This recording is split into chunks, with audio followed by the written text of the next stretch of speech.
প্রথম আলোর একটি রিপোর্টে বলা হয়েছে দেশের স্কুলগামী কিশোরদের 61% পর্নোগ্রাফিতে আসক্ত।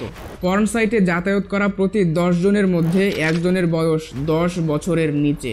এছাড়াও ইংল্যান্ডে পর্ন দেখে মাত্র 12 বছরের একটা ছেলে তার 7 বছরের বোনকে ধর্ষণ করার প্রমাণও পাওয়া যায়। এমন অসংখ্য ঘটনা প্রতিদিন পত্রিকার হেডলাইন হচ্ছে, আবার অনেক ঘটনা থেকে যাচ্ছে লোকচক্ষুর আড়ালে। আর এসব ঘটনা এবং শিশু কিশোরদের ধর্ষকে রূপান্তর করার পেছনে প্রধান কারণ হলো পর্নোগ্রাফি।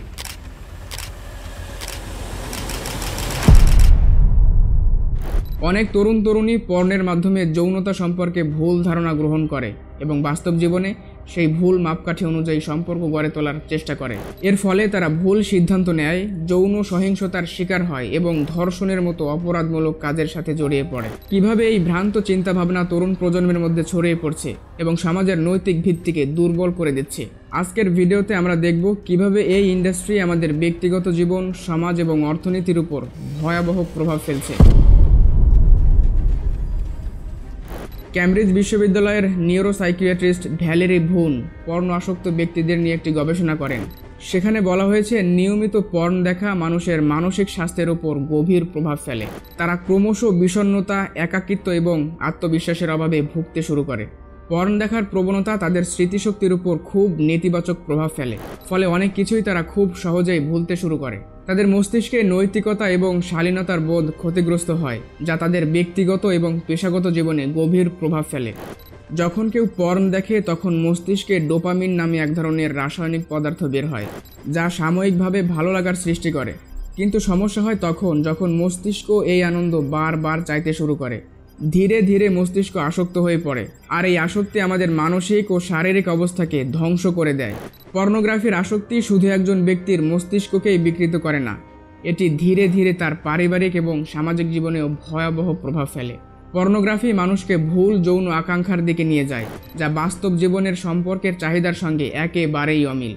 স্বাভাবিক দাম্পত্য জীবন তখন এই বিকৃত যৌন রুচির কারণে বিপর্যস্ত হয়ে যায়। যেসব দম্পতির মধ্যে কোনো একজন পর্ন আসক্ত, ওই সকল দম্পতির ডিভোর্সের হার অনেক বেশি। বাংলাদেশ পরিসংখ্যান ব্যুরোর একটি রিপোর্টে দেখা যায় শুধু রাজধানীতেই প্রতি 40 মিনিটে একটি করে সংসার ভেঙে যাচ্ছে। এবার পুরো বাংলাদেশের কথা চিন্তা করুন, তালাক এবং ডিভোর্সের হার হুড় হুড় করে বেড়েই চলেছে। আমরা অনেকেই হয়তো জানি না এই ইন্ডাস্ট্রি বৈশ্বিক অর্থনীতিতে কত বড় প্রভাব ফেলছে। প্রতি বছর পর্ন ইন্ডাস্ট্রি থেকে আয় হয় $100 বিলিয়ন, যা বাংলাদেশের বাজেটের থেকেও অনেক অনেক বেশি। শুধু আমেরিকায় এই ইন্ডাস্ট্রি বছরে প্রায় $12 বিলিয়ন আয় করে।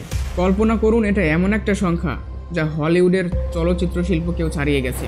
কিন্তু প্রশ্ন হলো, এত বিশাল অঙ্কের অর্থ কোথা থেকে আসছে, আর কারাই বা এর পেছনের মাস্টারমাইন্ড? এই অর্থের একটা বড় অংশ আসে মানব পাচার, যৌন দাসত্ব এবং শিশু পর্নোগ্রাফির মতো ভয়াবহ অপরাধ থেকে। বিশ্বজুড়ে অগণিত নারী এবং শিশুকে এই ইন্ডাস্ট্রি তাদের পণ্য হিসেবে ব্যবহার করছে। ব্রিটানিকার একটি রিপোর্টে দেখা যায় প্রতি বছর প্রায় 10 লক্ষ মানুষ বিশ্বব্যাপী পাচারের শিকার হয়। এর ভেতর 50,000 মানুষকে পৃথিবীর বিভিন্ন প্রান্ত থেকে পাচার করা হয় যুক্তরাষ্ট্রে, যাদের প্রায় সবাইকেই যৌন কাজে ব্যবহার করা হয়। এই পর্নোগ্রাফি মানবিক মূল্যবোধকে ক্রমশ ধ্বংস করে দিচ্ছে। পর্নোগ্রাফির এই বিষাক্ত ছোবল থেকে নিজেকে, পরিবারকে এবং সমাজকে কিভাবে রক্ষা করা যায়? পর্নোগ্রাফির আসক্তি মস্তিষ্কের সাথে এমনভাবে জড়িয়ে যায় যে অনেকেই ভাবেন এটি থেকে বের হওয়ার কোনো উপায় নেই। কিন্তু সত্যিই কি তাই? বাস্তবে হাজার হাজার মানুষ এই আসক্তি থেকে মুক্তি পেয়ে নতুন জীবন শুরু করেছেন। কিভাবে? একটাই উত্তর, আত্মনিয়ন্ত্রণ এবং দৃঢ় মনোবল। ইসলাম আমাদের শিখিয়েছে ধৈর্য, আত্মনিয়ন্ত্রণ এবং আল্লাহর উপর আস্থা রেখে নিজেকে সংশোধন করতে। ধর্মীয় শিক্ষা এবং আত্মনিয়ন্ত্রণের মাধ্যমে নিজেকে এই ক্ষতিকর অভ্যাস থেকে দূরে সরিয়ে রাখা সম্ভব। কিন্তু আসল প্রশ্ন হচ্ছে, এই সমস্যা যদি এত বড় হয় তাহলে কেন আমরা এই সম্পর্কে সচেতন নই? এর কারণ আমরা এখনও এ নিয়ে খোলামেলা আলোচনা করতে ভয় এবং লজ্জা পাই। সুতরাং এখনই সময় লজ্জা এবং ভয় ভেঙে এই চক্রের বিরুদ্ধে প্রতিবাদ এবং প্রতিরোধমূলক ব্যবস্থা গড়ে তোলার। তাহলেই এই সমস্যার সমাধান সম্ভব। কিন্তু আমরা যদি আজ থেকেই উদ্যোগ না নেই তাহলে আগামী প্রজন্মের জন্য কি অপেক্ষা করছে? এই প্রশ্নের উত্তর আপনাদেরই ভাবতে হবে। আজ থেকেই পরিবর্তনের সূচনা করুন, নিজেকে এবং সমাজকে বাঁচান।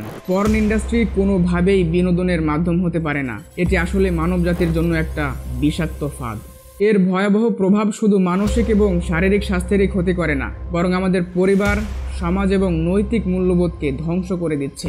আমরা দেখেছি কিভাবে এই ইন্ডাস্ট্রি বৈশ্বিক অর্থনীতিতে একটা অপরাধমূলক চক্র তৈরি করছে, যেখানে মানব পাচার, শিশু পর্নোগ্রাফি এবং সামাজিক অস্থিরতার মতো ভয়াবহ কর্মকাণ্ড চলছে। কিন্তু সবচেয়ে গুরুত্বপূর্ণ বিষয় হলো আমাদের দায়িত্ব কি? আমরা কি চুপচাপই বসে থাকবো, নাকি এর বিরুদ্ধে আমরা রুখে দাঁড়াবো? ইসলাম আমাদের শিক্ষা দেয় আত্মশুদ্ধি, আত্মনিয়ন্ত্রণ এবং ন্যায়ের পথে চলার। আজ যদি আমরা নিজেরাই সচেতন না হই, তাহলে আগামী প্রজন্মের জন্য কী ধরনের সমাজ আমরা রেখে যাচ্ছি? পর্নের ক্ষতিকর প্রভাব থেকে মুক্তি সম্ভব, শুধু প্রয়োজন সাহসিকতার সাথে সমস্যাকে চিহ্নিত করা এবং সঠিক পথে ধৈর্য এবং আত্মনিয়ন্ত্রণের চর্চা করা। আমরা যদি আজ থেকেই প্রতিজ্ঞা করি নিজেদের এবং সমাজকে সুরক্ষিত রাখার, তাহলে এই মরণ ব্যাধি থেকে মুক্তি পাওয়া কঠিন কিছু নয়।